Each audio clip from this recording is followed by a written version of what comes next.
Hello, hello, and welcome to episode 2 of the Mental Case Podcast. There's no real point in me putting on a show and doing my hair and all the rest of it. It's been a bad week, but I still wanted to get a podcast out and get the interview that I did with Ian Barstow out in the world, because it's a really good one. Ian talks about a number of things, his struggles, sort of 20s onwards. Particularly, he talks about sexuality and coming out and how that was with family and friends. Sort of the secrets, I guess, we hide, and how that can play a big part in mental health. He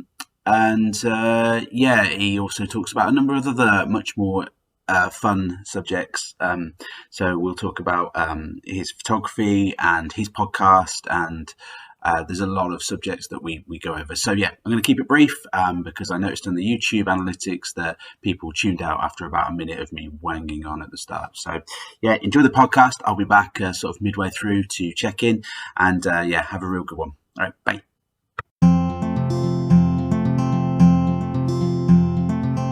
You are a mental case, you are a mental case, you are a mental case, you are a mental case, you are mental, you are a mental case, you are a mental case, you are a mental case, you are a mental case, you are mental. Possibly, we don't know till we talk about it. Nope. It might not be mental, it might be a little bit mental. We don't know till we talk about it, so let's talk about it now on the podcast. Let's talk about it now. So welcome to the Mental Case Podcast. Thanks for downloading or watching or whatever you're doing, however you're listening to this. Thank you for supporting new podcasts, new things coming out. We're all searching for something to do. I'm going to get on with the show because I've been a podcast intro before here, but I want to introduce today's guest. So I'm joined by a photographer, YouTuber, and podcast host, twice finalist in the UK Picture Editor Guild Awards and finalist in the 2020 World Sports Photography Awards. He's based in Staffordshire, UK, and he is the owner of Dracop Photography. He has a passion for photography, broadcasting, technology, and has done ever since I know him from way back when. It is, of course, Ian Barstow. Hello, Jack. Hello. Good Hello, afternoon, Ian. Evening, or morning, whenever you are listening to Exactly, and those are the sort of things I keep forgetting to put into the podcast. Whenever and whatever year you're listening to this, because we'll probably make some grandiose statements about how it's all going to be over soon, and everyone will go, "Oh, the poor fools! If only they knew what it was going to be like. They didn't know that the missile strike was coming that very evening." Right, and so I mean, let's just get out of the way. How's your COVID going? Apart from working from home, which I have been doing for the last 2 and a bit months now, since I think mid-March, whatever it was, not a lot's changed, to be fair. I've never been one for a great social being. Apart from working from home, not a lot else has changed. So Ian was kind enough to give me the chance to host a show. I think from my recollection, I sort of was one of the little radio monkeys on your Saturday show. I think to begin with, was it like one of the posse, the crazy posse? Yes, because it was very much it was basically I ripped off Chris Moyles and his show because I was a big fan, and still am a big fan of him. But I basically ripped off his show, and I liked having lots of people in the studio, and sometimes it went too chaotic, but I quite liked having people to talk to rather than just being that was, this is, you're listening to, which I really dislike in radio. I think you probably were on this, you were definitely on the Saturday show, and I had a lot of people. A lot of people came through my door on the Saturday show. I thoroughly enjoyed it. I really enjoyed it. And I so wish, it's one of the regrets I have, is that I didn't pursue radio. So I did Alex, and then I did I did Radio Redditch. Yeah. Yes, I remember that launching. Yeah. It was a community station. And then it went online. And then I just stopped. I stopped doing it. And I really missed it. And I regret not doing more, not pushing myself more for radio. Yeah. Yeah. But okay. Yeah. I by the way, I feel very similarly. And when I see the things you put out on, you obviously your photography is brilliant and video editing, all this sort of stuff. It's like, it's what I did at college. I did music technology and with a bit of video editing, and it's what I wanted to do. And what you find out is, and what I've sort of seen now in every job I've ever done, I've wormed that into the job. So I was like, when I was a salesman, I don't know, a rep for one of these big beer companies, I was like, oh, can I film the conferences and edit them? So I can still feel like I'm doing the thing that I want to do. And I think, I don't know when it is, when you hit an age or something, and I'm 34 now. Do you mind if I ask your age, Ian? Is 41. Jesus Christ. I know, tell me about it. We've just had the whole youth generation, whatever, the TikTok generation have just tuned out. We cannot hear the opinions of any people over 25. We're done. We're dinosaurs. So you get 30, I got 34 and, all the rest of it. And then I thought, actually, I'm still got a normal job on this, but this is the stuff that really, it gets you out of bed in the morning. I'd do this for free forever. It wouldn't bother me, Yeah. I mean, I don't want to. If there's any advertisers out there who want to sponsor the podcast, please get in touch.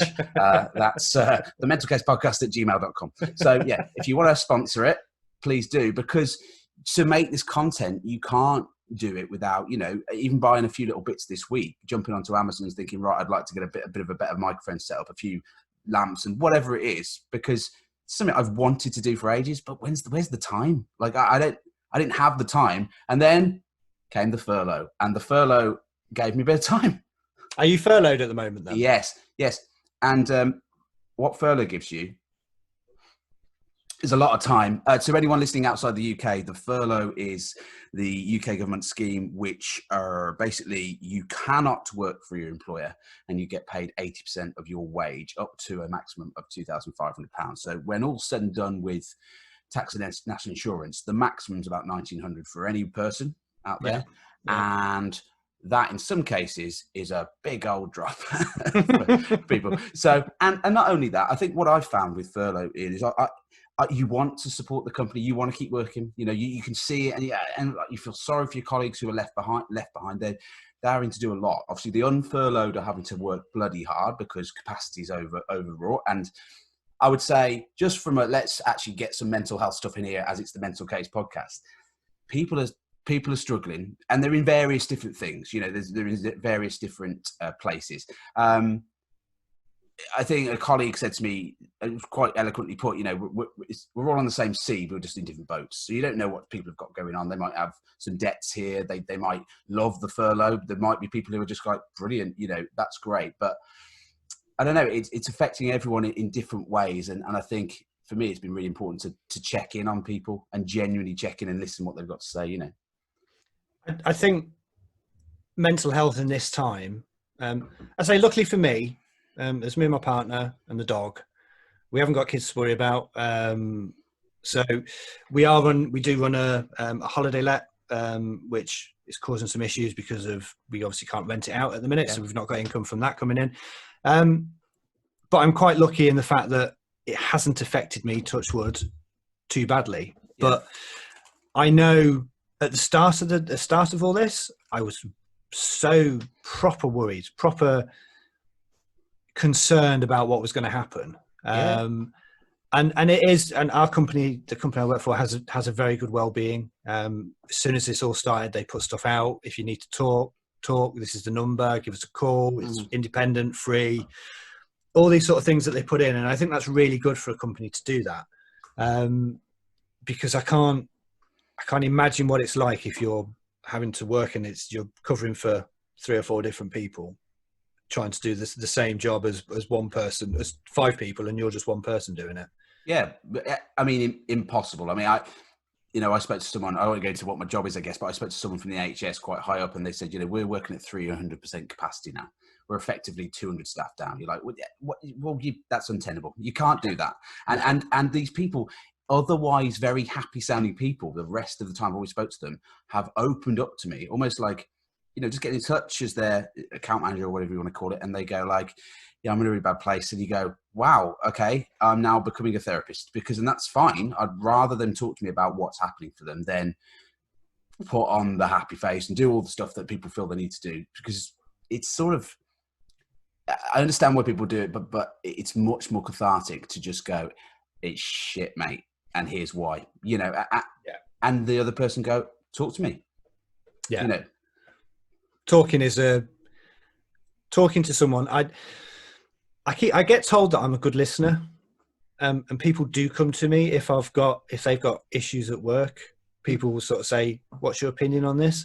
And I find that really nice. I like the fact that people feel they can come and have a talk to me and chat to me, and just literally use me as a sounding board. If they've got stuff that they just want to get off their chest, fire away at me. As long as it's not about me, in which case you can bugger off. But if it's about someone else, basically, I get all the gossip.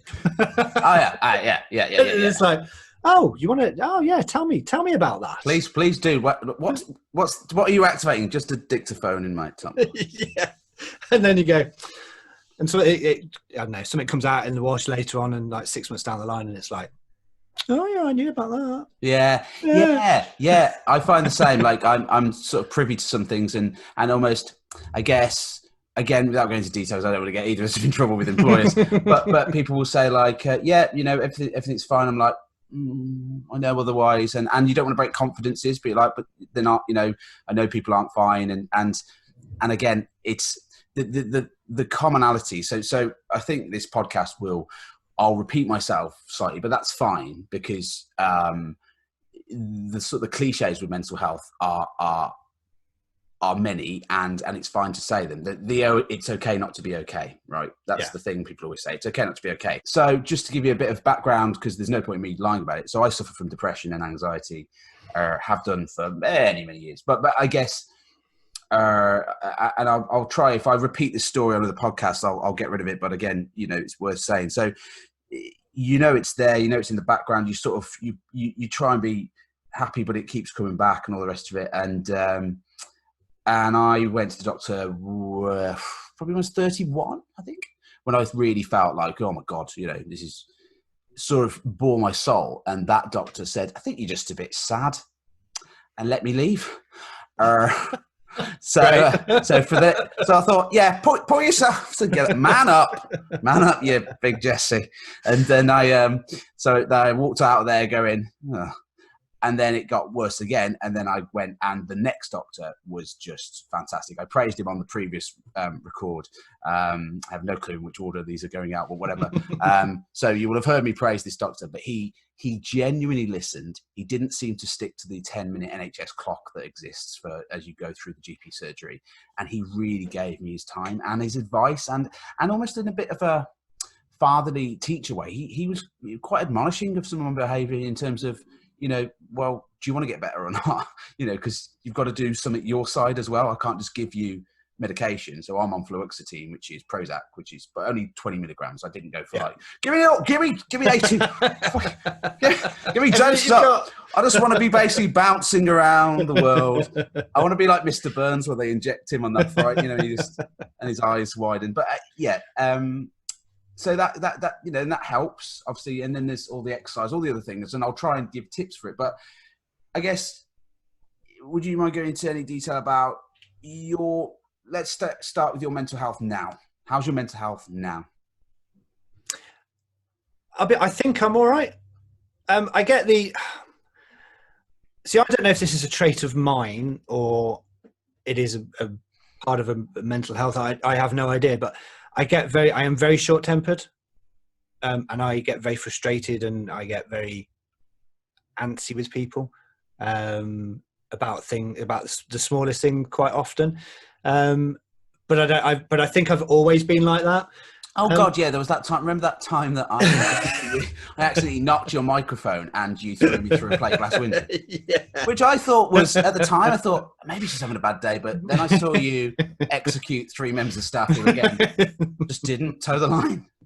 and that's why you had to change The killing fields at the back of the hospital. Yeah, but you're in the right place for it, right? Yeah, that was when Ian Michaels finished. And Barstow took over. Yeah, they've not yet found the bodies. He's going a bit Michaels. He's turning. Yeah, okay, but you've never, genuinely, mate, you've never struck me as an angry. I've never got that from you. Perhaps it's because I'm getting older. I take after my dad for it. Okay, I immensely take after my dad for it. I'm quick to lose a temper. I don't very often go postal. I knew you were going to say postal. I love that phrase. He's gone postal. Yeah, I don't very often do that, and when I do, people are surprised. And I remember a company I worked at previously. I lost it completely once, and people were saying, I don't want to see that from you again. I don't, because literally I saw red. I think it's probably one of the only times, I can't even remember what it was about, and I saw proper red. Yeah. And I just flew off the handle. But now if I get close to that, I know I've got to get up and walk out. And I've done that quite a few times in work in particular. Yeah. I've just literally stood up, say, I'm not going any further with this. I'm going, and I'll walk out, and I'll walk for 20, 30 minutes just to bring yourself back down again. But in answer to your original question, I think my mental health is okay at the moment. Okay. Has that got better over the last, so we're in, as we record this, it's the 27th of May, 2020. It is a Wednesday evening and it's 7 p.m. Greenwich Mean Time. And we've been in lockdown for what, 7, going on for 8 weeks? Something like that? 8 weeks, I think, isn't it? So has it changed over the course of the last 8 weeks? I think it's at the start. It worried, as I said earlier, it really worried me. The whole thing worried me, as it worried everybody. Because I could see it coming. If you just look at, because I'm a news person. I love news. I love politics, and I like to know what's going on, and I follow lots of different stories.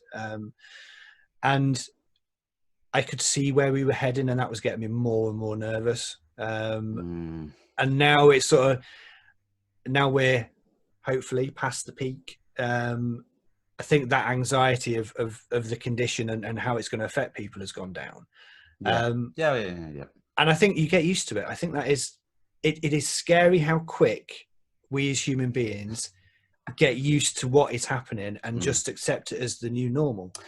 Yes, and I'm glad you used that phrase, because that's what it is, right? You go, and I guess we were talking on with the previous with one of my guests about Darwinism and adapt to survive and evolution, and the companies that will make it through this are the guys who can adapt. The guys who go, well, we've always made pencil cases, and we bloody and that's it. Well, we might have to diversify. No, we are sticking to the pencil cases, and when we deliver them, we have to hug the customers. We can't hug them anymore. Well, then fuck it.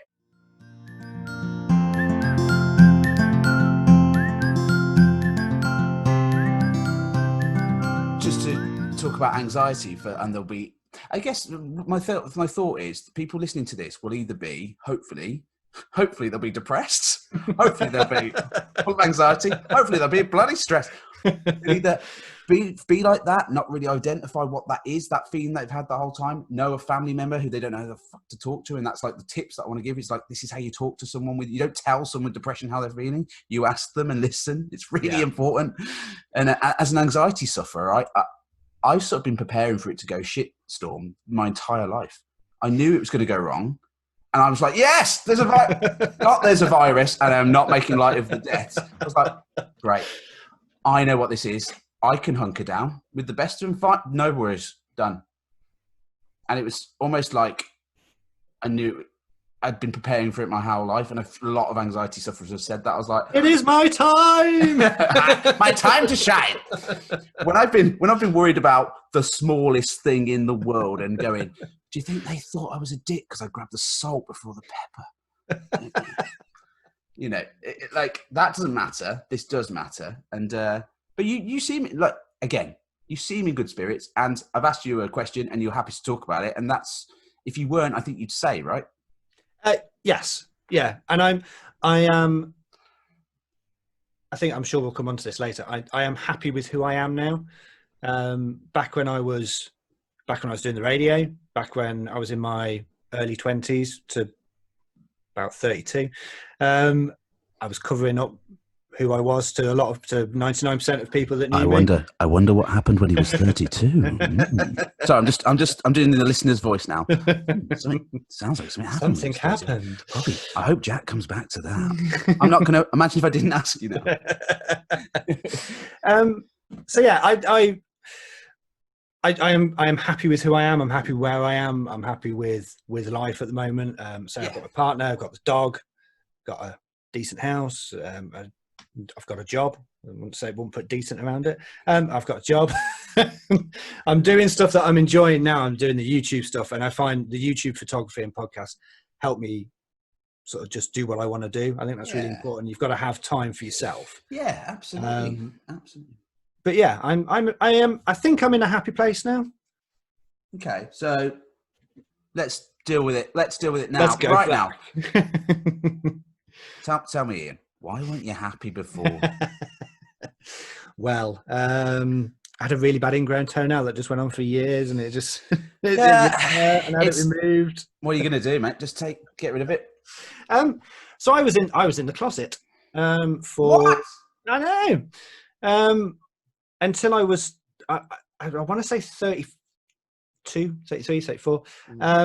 So yeah, I am a gay man. I have been all my life. It wasn't a choice. I was born that way. Before anybody says anything. Oh, please! Do you know, I welcome the emails because I'll be the first to respond back to you. Well, he probably watched a Wham video when he was 4, and that turned him. Yeah. When did you decide you were gay? I didn't. Someone has said that to me before. When did you decide? Yeah, same time you decided you were straight, mate. But yeah, so I was in the closet. I was hiding who I was. And it took me a long time to acknowledge it and accept it. I think you've got to accept it yourself. And I discuss this quite a lot with some of the people on the podcast. You've got to, the coming out is a very personal journey, and and anybody that hasn't done it doesn't know what it's like. So if you're a straight person, congratulations. You don't have to tell people that. You don't have to go around and going, Mum, Dad, I need to sit down with you. Just got to tell you, I'm straight. I'm the only straight in the village. Yeah. And when I was growing up, the time, so the sort of mid to late 80s, 90s and early 2000s, it wasn't acceptable. It was definitely not as acceptable as it is now. Yeah. It was difficult for people to come out. People that did come out were vilified. The press were bastards. They still are. They still are. Yes, they're better than they were, but they are still bastards. Just changing the subject. The rugby player, Gareth Thomas. Yes. The press will still hound you and force you to acknowledge something that you weren't ready to acknowledge in public. So he acknowledged he came out as gay. That was a massive thing. Congratulations for him, because it was brilliant that he did it. Absolutely. And then the press hounded him and said, we're going to print a story, you've got HIV. And you think, this is 2020 and you're doing that? It's just, excuse my French, fuck off. Oh no, it's fucking abysmal, mate. And I bet, did that story get printed? I don't know that. No, because he came out, he took control. So he came out, so it was a Sunday paper. Yeah. They were going to print that he was HIV positive. Yeah. And they called him up for a comment, and then he decided, fuck you, I'm going to come out and do this. And the way how his parents found out was the fact that the newspaper phoned them and said, have you got a comment about your son being HIV positive? And that was 2020. And you think, just fuck off and get real with yourselves and stop prying into people's lives. So yeah, so going back to that. So I've known all my life, but then probably middle school, high school, you suddenly sort of think, that boy's attractive. Yes. And then you suddenly go, why am I attracted to that person when I'm not attracted to that girl? And then you sort of put it back in your mind and you think, oh no, it's fine. And then by the time I was 16, it was like, okay. I find no interest in girls of that age at all. So you were in school. Look, sorry, bear with me. Sorry, things falling off. So for people only listening to the audio, the blue tacked up. I'm now watching Ian Barstow hammer away at a bit of foam, and that's not a euphemism. He's doing it again. Oh god, this is why he got sacked. He said the hospital radio stations it ended. He got sacked. He used to masturbate on air, and they couldn't take it anymore. Like the semen levels were through the roof. Oh god, don't! Oh no. It was the least sexy room, right? No, I don't think they ever got the horn in that room. And they, oh bloody hell! Whoa. Yeah, I was going to say that's what I was going to say. So the difference of school years was 7, obviously. So you're 41 and 34. So it was still fucking bad for anyone who came out. I remember one guy. I won't say his name because I'm not sure if it's gone again. Fuck it. The thing just fell off again. I'll sort that out later. I can't be asked to put that back. Oh man, you know when you think, I wonder what I'm going to put out as the podcast clip. I'm going to put nothing serious out about you coming out. I'm just going to put that, and you go, fuck it. So a guy, and he met, everyone knew he was gay. There were only 2 gays in my year. No, there weren't. There were probably fuckloads. And people do this, don't they? Go, yeah, we had 2 in our school. No, you didn't. No, the law of averages suggests that you had loads of gay people, but because you used to hound them, and one of our friends actually went on a website, and someone found his name and started. I don't like this at all, and I didn't get involved in it because I went, wow. Started sending messages like they were another boy at that sort of age, about 15. Say, oh, do you want to meet up? And sharing those messages with people and shouting across the precinct, like the shopping centre. You'll know Matchborough. You'll all know Matchborough out there. You know Matchborough shops. Matchborough, yeah. Guys, come on. You listening in Milwaukee, you know Matchborough shops. You can picture it now. And then another guy, he met someone outside the school gates. Everyone was like crowded around to see who was meeting. Obviously, the word gay was being used in a very derogatory sense. It's just like, fuck me. So to paint a picture, it was shit when I was at school for anyone who was gay. So what was it like 7 years previous? See, I remember I had a teacher at Woodwork, CDT, so design and realization or whatever it was called. And I don't know if people knew or suspected I was gay at school. I don't know, because I never broached it, never discussed it with anybody at school. But I remember we were in this woodwork lesson, and you can picture this 2 ways, depending on which way. in this Me Too thing, now you're thinking, that was a bit dodgy. But Jack's face, if you're not watching this, Jack's face at the minute. So, listeners, I've leant back in my chair. And my eyebrows have done the thing. They do this when I'm like, oh god, here we go. It's nothing I would report anybody for. He was teaching me. He was showing me something, and he stood behind me, and nothing, absolutely nothing about it was dodgy at all. Yeah. It sounds dodgy when I'm telling you, but it was nothing dodgy about it. Yeah. But kids at school saw that, and then they were like, "Oh, gay! Oh, gay!" Right. And that stuck with me for probably a couple of weeks. But in that couple of weeks, it was like constant, all the time. Oh, gay! Oh, that teacher! Oh, you're gay! And that's and I was like, I can't even remember if I sort of really accepted I was at the time, but I just didn't want to go down that route. And then, which school did you go to?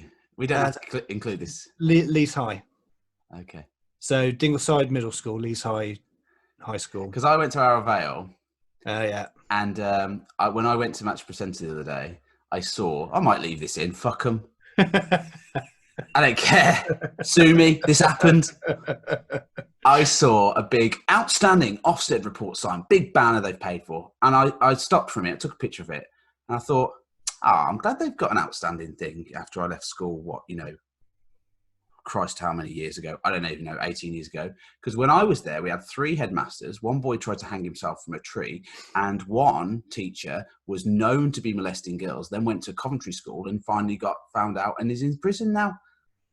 Outstanding. They fucking let that happen. And this is the thing. They let it happen. Yes. It's like Harvey fucking Weinstein. They knew and they were implicit in that abuse. It's the same as bullying. I detest. I was bullied at middle school. Yeah. In fact, I was bullied by. Blimey, let's brought that back. All right. Oh God. All right. I should have said. There's a little caveat at the stop of this. It will bring up past trauma. So my best friend at the time. For some reason, started calling me Jennifer. I have no idea why, but it carried on, and it carried on for about a year. And that started, and it spread around the school, and it was, and it got worse. The bullying side of it got worse. And I said something to the teachers. I said something to my mum and dad. They said something to the teachers, and the teacher's response was, "There's no bullying. We don't have a bullying issue at our school." And I'm thinking, really? Do you want to go through my day when all this was happening? You don't have a bullying? And I still see it now. I see it when something happens in the school and the school goes, "Oh no, we don't have a bullying problem. We have a really good anti-bullying policy." And you think, fuck off, no you don't. Mate. You don't at right. all. Do you know what's happened in this podcast on 2 records now? People have said things that are actually sentences I've said in my head many times. And maybe it's probably a commonality, right? Same. Oh, no. They do it all the time. We've got an anti-bullying policy, and they point at the poster, and I go, "Oh, well, that fucking poster is on the same wall as the classroom where that kid's getting his fucking arse handed to him." You stupid bastards. Like, oh, we've got a policy. Well, that's the end of that then. Thanks. Yeah. So how was bullying then in terms of being gay? Would you say it was worse for you, or would you? I don't think I was bullied. I don't think I was bullied for being gay. I think. See, I'll ask this because I asked this of people. I've interviewed a few people that I used to the hospital radio with. And did you know that I was gay because I was definitely wasn't out when I was at Radio Pulse. All I would say, mate, is I thought you probably were, but I didn't give a shit. Obviously, yeah. I mean, no, you never spoke about women overtly. You never were a big misogynistic twat. You didn't put on an act. You didn't open page 3 of the Sun and go, "Look at this." Imagine if you'd really laid it on thick. Look at the size of them fun bags. Blimey, I'd love to. Oh, I'd kiss her on the mouth. And you go, that's not how we talk. No, I thought you were, but you're not.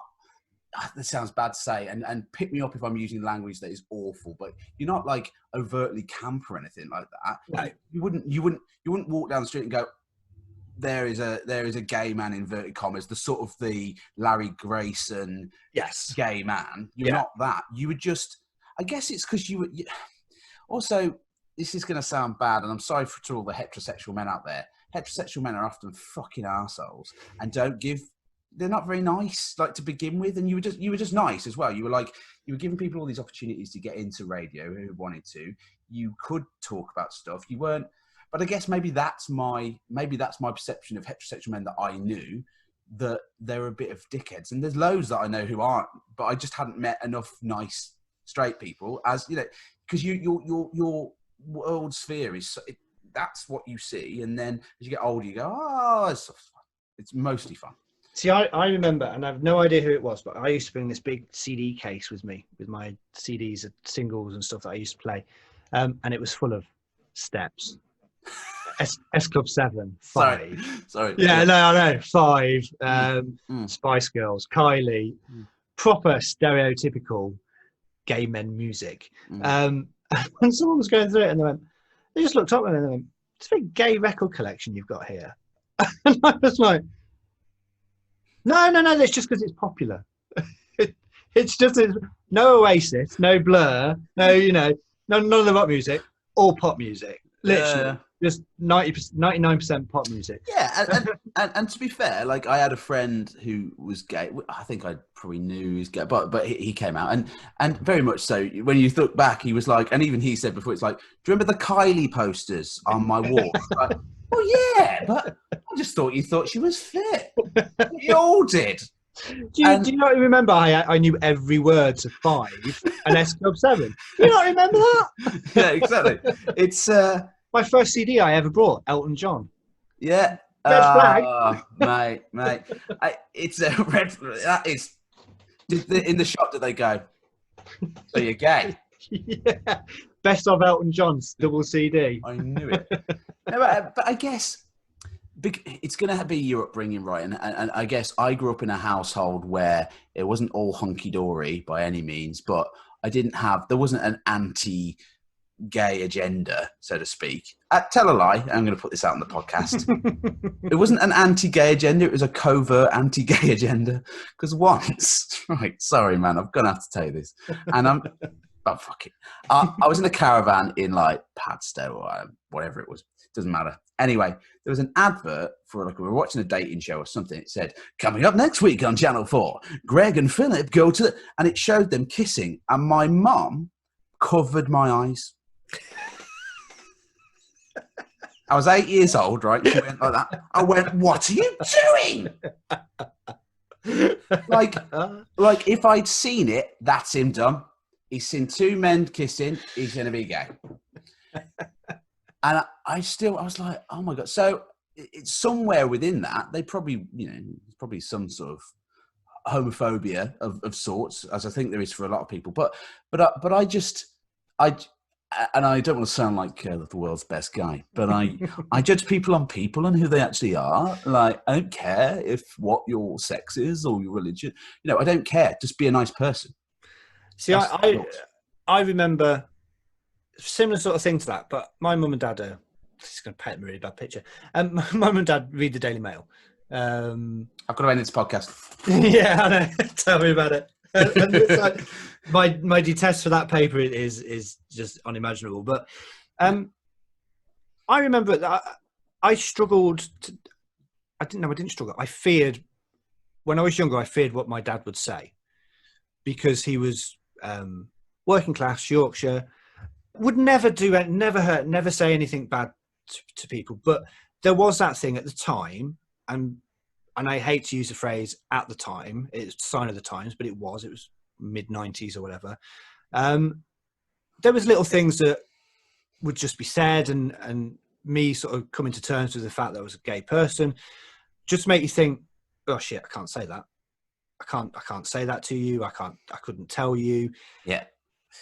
But now he's mellowed. Great, he was in the army. Perhaps that's where it came from, because at the time you couldn't be gay in the army, which just amazed me. It amazed me that it was until fairly recently. And it was also at the time of the Section 28 in schools, so you couldn't teach that gay people could be happy.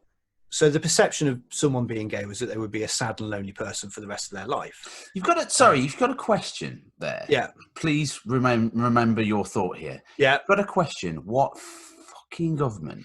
What? I don't know. And I'd love to find out. Maybe I'll have something jump in and tell us which government it was as a voiceover. Section 28 became law on the 24th of May 1988 and was passed by the Conservative government under the leadership of Margaret Thatcher. And it did irreparable damage to people and to teaching of gay rights and that gay people are normal people. They're not monsters. They're not perverts. They're not paedophiles. They're not all of these things that were bandied around at the time. So my mum and dad grew up on that. They lived through that. And then at the point, jumping ahead slightly, then at the point when I did come out to them, still my dad was the one that I was worried about. I have no idea why, because he's absolutely fine with it. And he was fine with it at the time. And he probably would have been fine with it 10 years ago. But there was always that little suspicion there that I thought, what would his reaction be? And that was a proper struggle to come to terms with. So I deliberately don't know how much you on your podcast, Ian, and we'll come to your podcast and we'll talk about that, but how much you sort of script. I don't really script anything. I've literally got that, which is like a couple of bits on a piece of paper. Yeah, and just that's how I do it as well. Keywords, because I'm like, I don't want to be driven by that. I want to be driven by actually what you've just said. So Let me bring it back to mental health and how this works. So what tends to happen is when I have a really good discussion with someone about depression, anxiety, if they're having therapy, if they're on medication, it's because one of us has given the other one the in to say it. So that thing where you think, I don't really want to appear to be mental. And that the reason I've called it the Mental Case Podcast is because that is still a phrase that's used, a bit mental. And it's sort of, I don't want to normalize that phrase, but also, yeah, fine. We're all mental, and as my therapist, he's got a therapist, said to me the other day, we've all got mental health because we've all got a brain, as we've all got heart health and lung health and liver health and all the rest of the health. So we all have mental health. We might not all have huge issues, but we've all got something happening for us. And for people to go, so when I've had the best conversations, because someone said, I'm getting around to a point, bear with me. When someone said to me, oh yeah, I had counselling for blah, blah, blah. And I go, and then we talk and we high five about our medication. And it's just like, and it's a really good cathartic thing. So I guess that's a long-winded way of me getting around to the question, which is, had your dad, and by the way, I'm not at any point blaming your dad for this, or had there been a conversation starter which could have let you go, would that have made it easier? Would you have been able to say it easier? Yes, I think so. And I think the issue, we as a family, we're not a close family. Right. So we're not a live in the pocket, phone every day, see everybody. Again, going back to the lockdown, if I see my brother once a year, it's good. It's not because we've fallen out. It's just we've never been close. He was at boarding school. I was at home, so I was very much a home person. He was away.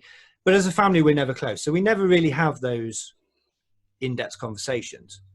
And I don't remember a time when that would have come up in a conversation. It would have been,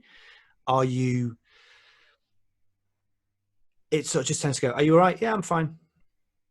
Done. That's it. And I think if the conversation had been started as, are you really okay? Anything you need to tell me? At the start, I would have ran away and said, no, nothing is absolutely fine.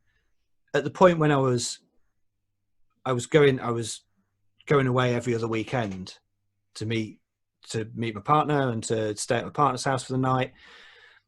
And you think, how many times can I come up with an excuse for someone that never went out until I was mid-20s because I was going out, not to clubs?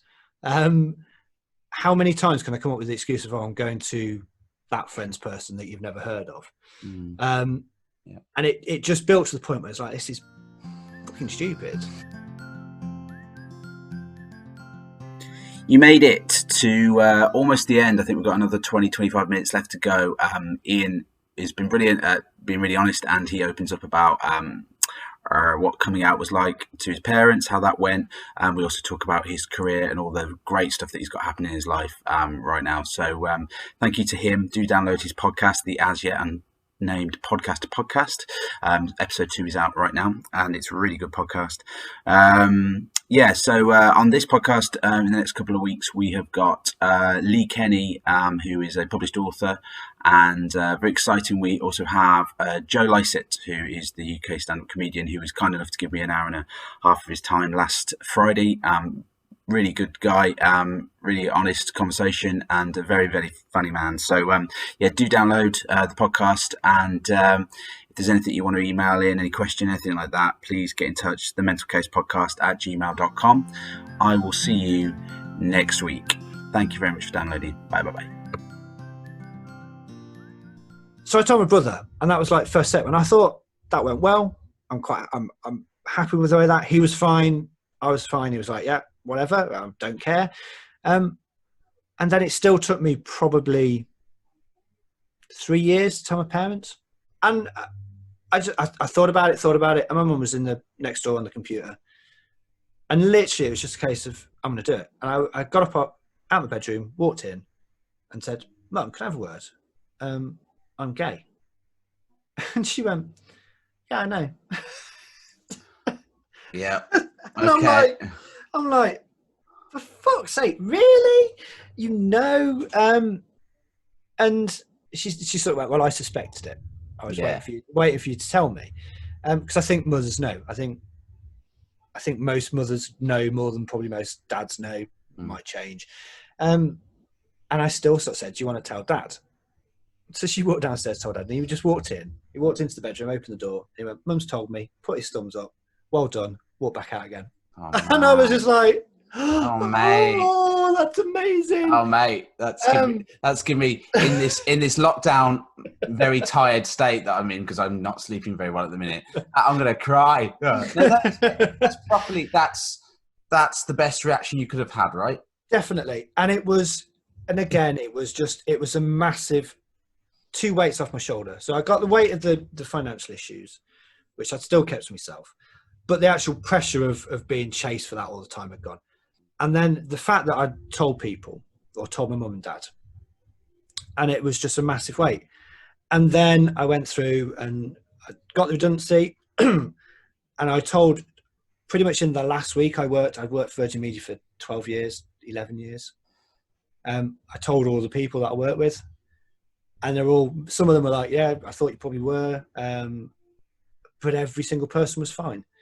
To my face, I don't know if they felt different, whatever. But yeah, to me personally, they were fine. Yeah. And then I moved to Burton and moved in with my partner, and we've been together for 10 years. Moved in together 8 years. No, that's really good. That's complete opposite, and he annoys the shit out of me half the time. But oh, that's no, sorry. Now we've got the new promo. That's what I'm putting up. I moved with my partner. He annoys the shit out of me. And by the way, in the lockdown furlough world, a lot of partners will be annoying the shit out of each other right now, aren't they? You better have picked the right one. No, I mean, I think that's really good, and I think to hear that level of support is absolutely. And I don't know, I have no clue, but whether your mom coached your dad a little bit to be like, hey, be nice, even if he had a reaction. We don't know, but it sounds by the sounds of things that he's a thoroughly nice, modern thinking person. He is, and he's changed drastically. And I've said this to him. Yeah. 20 years ago, completely different. Now. Yeah. It's completely changed. I've just remembered as well. My brother's wife, my stepsister. I talked to her and she went, the kids have got a gay uncle." I think, is that all you're interested in? But yeah, I think it was a genuine reaction, and him and my partner get on really well when they meet, and they're quite the same politically, which just causes friction. But anyway, let's not go down the route of that one.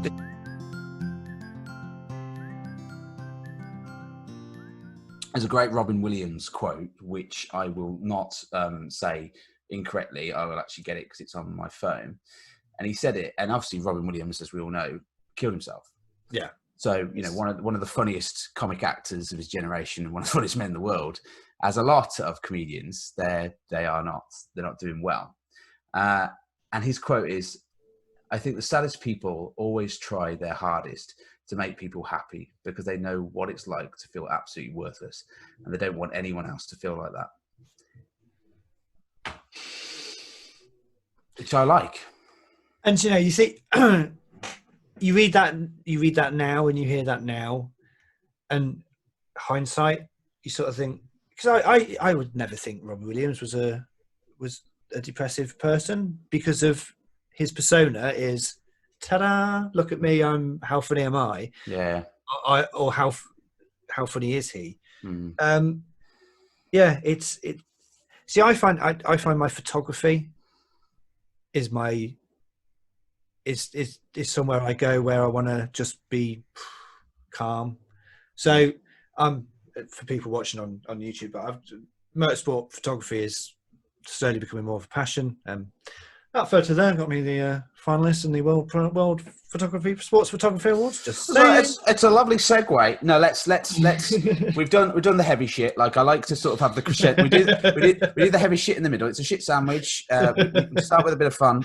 We go to I'm sad, boo hoo, and then we end on it's a nice thing. So photography, yeah. And I obviously I didn't really know you had a big passion for it. I knew you were into stuff, and I saw YouTube videos and stuff. And then some of the pictures you put out are great. You know, they're really good. You know, action shots of to describe the one behind it. Is that's like 4 or 5? Is it? So yeah, it's 5. So it's Donington Park, which is 30 minutes away from where I am now. And obviously I haven't been this year at all. I went once this year, and everything was then cancelled. But anyway, so this was last year. So it's the British Superbikes, and it's the old hairpin, bottom of Crane of Curves, and it's 5 bikes going around the corner in a row.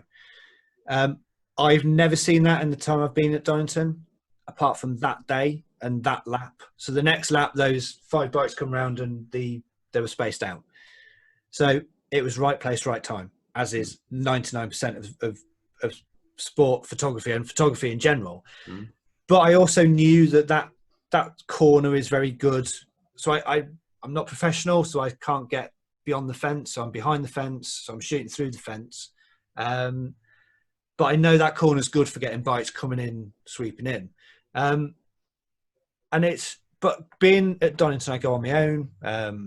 So I leave early. I get there I'm normally one of the first people at the circuit. And I just walk around the paddock area in the pits, just photographing different people. And then I go and watch the action. Yeah. But I watch the action through the lens. And that is I really enjoy those days because I'm literally on my own. I'm on my own, but surrounded by certain people. But sometimes I am literally on my own because it's a small event. But the photography side of it, so I take the photos, come back, and I enjoy editing. Then I get frustrated that no bugger seems to look at them. I can't do anything with them. I can't sell them or anything like that. But I think photography, even if I just go for a walk, I'll go for a walk with the dog and I'll take my camera with me. I think the photography side of it gives you, when you bring the camera up to your eye and you look through the viewfinder, you see you're focused on that one thing. So everything else that's going on just disappears because that's the thing you're focused on. Yeah. And I from reading other people in magazines and articles, photography and mental health, doing photography if you've got mental health is can be really good for people because it just takes them out of that. Even if it's for an hour, it takes them away from the problems, and just allows you to focus on something that is a passion. So yeah, photography, I only started 2014. I bought my first proper camera, first DSLR. And from that point on, it's literally, I think my Lightroom catalog is 120,000 photos. Wow. And I could do the camera club, the local camera club. I got 2 websites. I sell some photos. I'm maybe doing some wedding photography this year. The more I think about it, the more I think I don't want to be around bridesmaids and brides on wedding days. But it is definitely, it's a creative outlet. It's the same as YouTube is a creative outlet. But you also get the frustration that fuck whoever watches your videos, and you spend hours and hours making a video, and then it's like, 10 people have watched that. So you have to balance that out. You have to balance that frustration that nobody watches it. Well, it's not all doom and gloom, is it? Because you've won awards. I'm on the background there. So yeah, I was 2 years in a row the UK Picture Editor Guild Awards, which is basically the national newspaper picture editors. It's their association, and it's and they have awards every year. And they were running Citizen Photography Awards. So I entered the first year, not thinking anything of it, got a phone call to say, you've been made the final 4. We're inviting you down to London to come down into a proper swanky day, like bow tie and black, proper tux type event at the Royal Artillery Command in London. Yeah. Fancy dinner, some of the nicest food, free booze. My partner loved that. Yeah, so I didn't have a lot. You with the non-drinking problem, you take advantage of it. Do you know, you tourists, you drinking tourists who go, no, I didn't. It was a free buy. Yeah, we had a few glasses. What? Yeah. I remember my partner falling asleep on the tube on the way back, and almost falling over because he was so drunk. Anyway, so I got that, and then I entered again the second year, and for the second year in a row, I got put into the final selection with. Oh, I quite like this picture. I'm just going to show it. It's very visual, this bit. Sorry if you're listening. So that is what I'll do if you send me that picture on an email, I'll put a link to it somewhere. I'll put it on Facebook, and then you can have a look. Yeah, we'll sort of put the stuff. So that one got me highly commended in 2015. So to describe that picture for us, for anyone who's not. So it's if you walk out of, I can't remember what tube station it is in London, but you walk into Trafalgar Square. This homeless guy was sat there with his dog, and he's surrounded by, so he's got a sleeping bag over his legs, and the dog's wrapped up with a hat on. And I don't do street photography. I struggle with going up to people and saying, "Can I take your photo?" I find that very awkward to do that. So, but this one, I thought, you know, I want to take a photo of that. So I asked him, said, "Can I take your photo?" And then I gave him a couple of quid, I think 3 or 4 quid. Cheapskate. Yeah, I know. I've lived off that photo. Well, I haven't lived off it, but I've lived off the award for ages. I'm joking. But so yeah, I took that, entered it again, and I got nominated again. And I was like, really? And that was 2015. But you put that same photo in any competition now, and it doesn't get anywhere because it's very subjective. But then, so that sort of built my passion and built my interest, and I just do loads of photography now. And then the one I entered 6 months ago for the World Sports Photographer of the Year. Yes. And got the email last Friday to say you've made the final 120. And I was like, what? Fuck off, no chance. Well, I saw that. I was very pleased. Or not pleased for you. That sounds like. But I was like, that's brilliant. You know, like I do that when it's friends or people you've known, and I'm not saying like. It's not that we couldn't be friends and we get on really well, but obviously, you know, you live in different places and all the rest of it. And we speak on and off, I think, over social media, but not all the time. Yeah. When you see that someone who I was like, oh, Ian does some good photography. And then that happens, you're so pleased for those people. Cause you're like, that's wicked that you're not just, because people say that like passion projects, that it's like, you know, I do this, I do that, blah, blah, blah, blah, blah. And I'm sure when I said I'm going to do a podcast, people are like, oh, okay, right, fine. But once you put it out, you go, oh, you actually do record audio and you'll put it out and it'll look decent. You're like, yeah, that's what I've done my whole life, is what I wanted to do, you know. Yeah. And that's why you're very good at it, obviously, clearly, with the nomination. So what could the nomination lead to? What could the nom get you? Well, the thing, I didn't know which photo it was when they sent it, and then they released the nominations. And you look at some of the people, and one of them is the picture editor for Getty. And if people don't know, Getty is one of the biggest image catalogues in the world. It's basically photographers work for Getty, they send it to them, and then Getty sell it to all the newspapers. He's the picture editor for Australia. Mm-hmm. And there's other people in there that are sort of really big photographers, and they're professional. And I'm not a professional, and I was stood behind a fence taking that. And I'm like, okay, so perhaps I have got a bit of skill that I can try and capitalise on. The actual prize is £10,000 worth of equipment for Olympus, and I shoot Olympus cameras. So I shoot Micro Four Thirds. I'm one of the few. Most people are full frame, and I shoot Micro Four Thirds. But yeah, it's £10,000 worth of Olympus equipment. Which I could really do, because it would make about 15 videos on YouTube as well. Yeah. And it wouldn't cost me any money. Exactly. So if you, is there any way that anyone listening to this podcast, is it a public vote? Can we have a look at the image and get it on there? You can have a look at the image. So it's the, so if you go to the worldsportsphotography.awards.com, you can find all the images on there. I'll put a link in the podcast description so people can have a look. Yeah. And if you want to, so I'll give a quick plug. My motorsport website is dracottmotorsport.photography, and then there's dracottphotography.co.uk, and my two websites. So motorsport is the main one, but I also do the macro and landscapes and portraits and a bit of splash photography and a bit of product photography. So yeah, pretty much everything. So you're available for hire, Ian?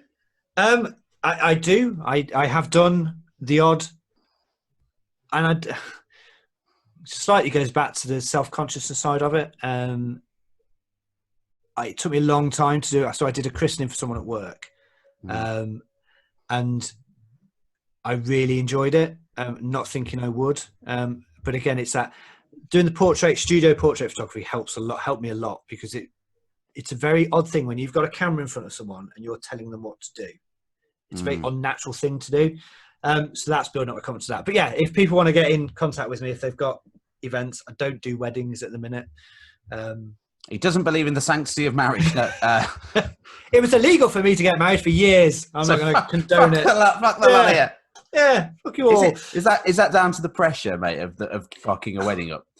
Because I've filmed people's weddings, but not like as in friends who didn't want to pay. They went, "Oh, you like filming and stuff. You've got half a decent camera," and I am happy with the edits. But all I do is a 3-4 minute edit to their favourite song, or normally the first dance song. That's all they get. Cost them nothing, and it's more for, again, passion project for me. It's a whole day of I'm not thinking about mental health for one fucking second, as I haven't been for the last 2 hours, and I've really enjoyed this conversation because you just invested in what you're saying, and it's. Although it's a funny thing, I've just said that. I haven't been thinking about mental health, but I've been talking about it. And that is a big distinction. So talking about it isn't dwelling on it. It's actually, it's that cathartic process of me sat here on my own going, oh, fucking hell, and that thought, get out, and it does do that. And that makes me look mental, but I'm all right with that. Because that is the truth of what a lot of people who go, see you later, mate. Yeah, go into the house and then go, ugh. And whatever it is, they beat themselves up about something they said that night, or whatever it is. And I think my advice from that, just while we're on it, is check in with everyone as much as you can, but particularly check in with the people you haven't heard from much. Certainly in this time, as we record this during lockdown, if you feel like someone's got a bit quiet recently, I had to check in with someone the other day because I got this sense that it was blue ticked on WhatsApp messages, and I was like, what? Wow. So I did the FaceTime thing. I was like, what's going on, man? What's going on? What have you done this time? Have you fucked up? And because I'm honest about my mental health, they were like, yeah. So I got a bit pissed and it was a bit awkward. I was like, fuck, that's fine. And they just hunkered down for 3 days. They just closed the door and just lay in bed with their own thoughts for 3 days. It's a shit place to be, man. Yeah. It's 9 times out of 10, the problem isn't as bad as you think it is as well. By a country mile. Exactly. It's if you've murdered someone, then that's a big issue. But yeah. But you got over it. As well, yeah. I know. Don't start that rumor. But it is. It's because it just builds up and builds up and builds up and builds up in your head. Everyone else doesn't really give a shit. What you've done, it's your internal monologue is going, that was stupid. Oh my God, what have we done? What are people going to say? All of that sort of stuff. Most people don't care. 99%. And I get that when I say the self-conscious side of it, and the body conscious and all of that sort of stuff. Me internally, that's quite difficult to deal with. But everyone else, I know people don't give a shit what your hair looks like, what you look like 99% of the time. But in the internal monologue inside you, it's like, oh, you look shit today and all that sort of stuff. But I know that's me. I know what it is, but it's got a term in psychiatric fields, which is the inner critic, and everyone has the inner critic. Everybody has an inner critic, which is telling them everything they just said is stupid, it's ridiculous. And even Steve Jobs, when he stands up there, used to stand up there and do a keynote speech on a world-beating phone. Having done that, will probably still come off and go, there will be an inner critic, even if he was a dominant character. I can guarantee one person that hasn't got that, Donald Trump. yeah. He has no internal critic at all. Yeah. You're absolutely right. Yeah, that arsehole. Oh no. Politics. Yeah, you're right. And but even that, I would say there will be some doubt there. It might come across as absolutely confident in what he's saying, but there will be doubt. Because I don't believe that anybody walking this planet can't occasionally, for even a split second, doubt what they've done, what they've said. I just don't believe it. No. I'd like to see evidence to the contrary. Unfortunately, we can't, scan people's brains and see it. But particularly when it's people, I think the best thing, and what I want to get on this podcast, and this is almost a call out to reach out to anyone, is almost, not heads of industry. I guess, it's like an author so far, yourself, who's, you've been nominated, all this sort of stuff. And actually, it's not, you seem in a really good place, which is great. I'm really happy to hear that. That's brilliant. But you're also aware that's right now, and hopefully, everything will be great, and that's brilliant, and it's really good to hear. And then,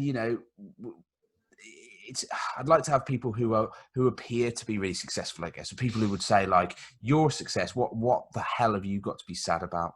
And I hate that. I hate that term. You're rich. Why are you unhappy? Fucking matters if you're rich or famous or whatever. It's everybody has issues that they need to deal with. Before we go, you are also launching a podcast, mate. I am, yes, on the 1st of June. So it'll probably be after this as this goes out. But yeah, 1st of June, the As Yet Unnamed Podcast, and it is a one-on-one conversation, like pretty much what we've been having, and it is people I think will be interesting. So. Mm-hmm. I have interviewed Joe Lycett, who I used to do the radio with, who's now BBC Soamby, Got Your Back, stand-up comedian, really good bloke. I've also interviewed people I used to work with, so Damien Lee is a businessman, started his own business.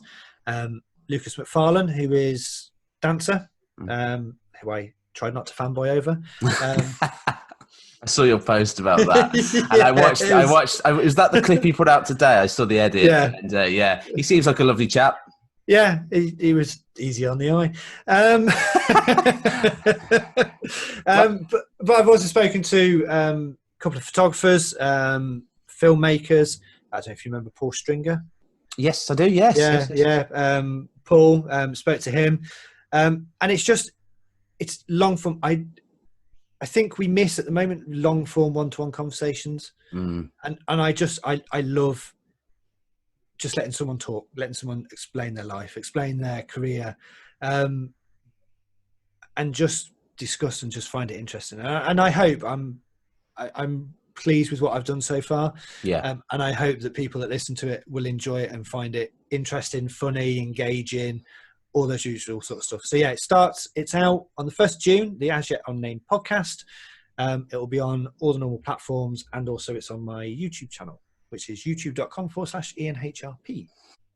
Yeah, it's been really good talking to you, mate, and it's been nice to see you again, albeit over this virtual medium, and finally someone with a decent microphone and an idea about lighting. I am sweating my bollocks off in here. Actually, I'll tell you, it is 26.5 degrees in this room at the minute. Well, it's nice when you stood up, because we got a good shot of your sweaty bollocks. Sorry. Cut that bit out. And can I thank you? So can I thank you again for, because you gave me the opportunity in hospital radio to even get on and have a show, and obviously you've put me in touch with Joe Lycett as well, which has been brilliant, and that's just hugely helpful, because having someone, let's call it for what it is, right? I'm going to listen to every one of your podcasts, and I'll listen to different people. People are more interested in the people they know, and that's fine. But yeah. I would encourage people to listen to every single one of your podcasts, because there are some interesting people on there. They all are. No one's more interesting because they've made it.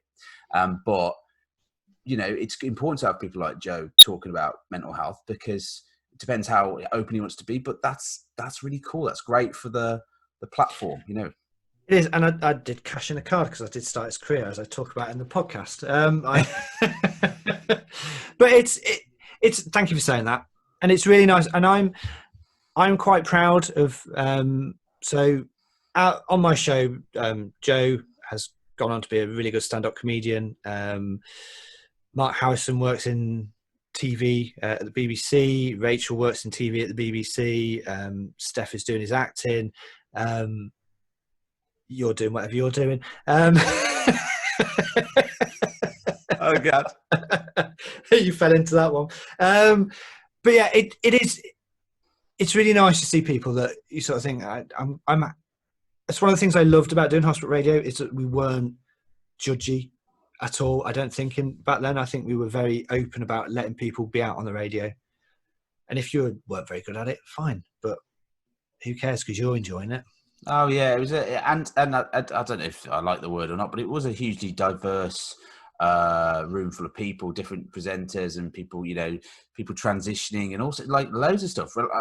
Quite ahead of its time, really, but it was ahead of its time. It was almost like, yeah, I mean, we talk about things on the radio where it was a bit like, blimey, but it's all good. I think it even better, with as someone with kids, and this isn't just someone with kids, but the schools will start to talk about it more. It will just become the order of the day. Like sexuality is now. It's not. It bats an eyelid, really. So that's a lie. People are still massively homophobic, and that's it is, and we've come a long way, and I don't think our legal rights will ever be. I think it'll take a hell of a lot for the legal side of it to be taken away. Yeah, we are moving more and more. It feels homophobic hate crime is up. We are moving more toward back. We're moving back toward how it was before, and I think we've still got to fight for it. And now, I've said this on one of my podcasts.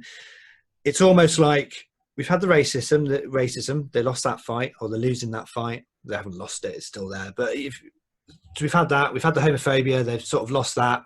We've got equal rights in marriage and stuff like that. And now it's transgender. Transgender is the next thing that they're trying to fight on. So it's like, these transgender people, they want to use female bathrooms, and it's, they're going to do all this sort of stuff. And it's like, just be nice. Be nice to people. And 95% of people are, but there is still that undercurrent in the country that is under the surface. On the surface, everyone is like, I'm really accepting. Under the surface, still bubbles along. We've got a long way to go, but it's a hell of a lot better than it was. Exactly. That's a nice place to end it. So for anyone listening, obviously don't download the As Yet Unnamed podcast, which is going to be launched on the 1st of June. Again, links will be out there. Get onto Ian's websites, have a look at his images, and for God's sake, give him some money. Fucking hell.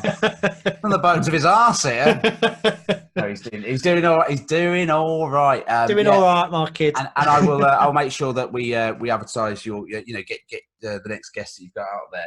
And I want to end on this because when Joe was on the show, he told us that he started stand up. Right? He was like, "I did a bit of stand up at uni." I was like, "Oh, that's a good line, that." And I thought about stand up at the time. I was like, "Oh, I could have a go at stand up." And I thought, somebody has gone on to do quite well. But at one point, something I said, and it's a really flattering picture of me, made Joe Lycett laugh and look at me like that. So, God, where did you get that from? That is from your YouTube channel.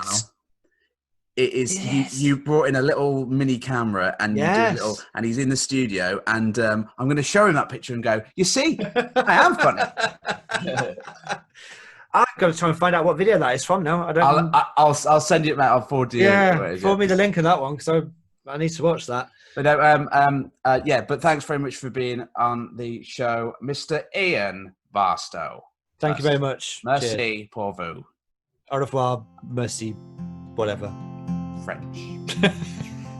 You are a mental case. You are a mental case. You are a mental case. You are a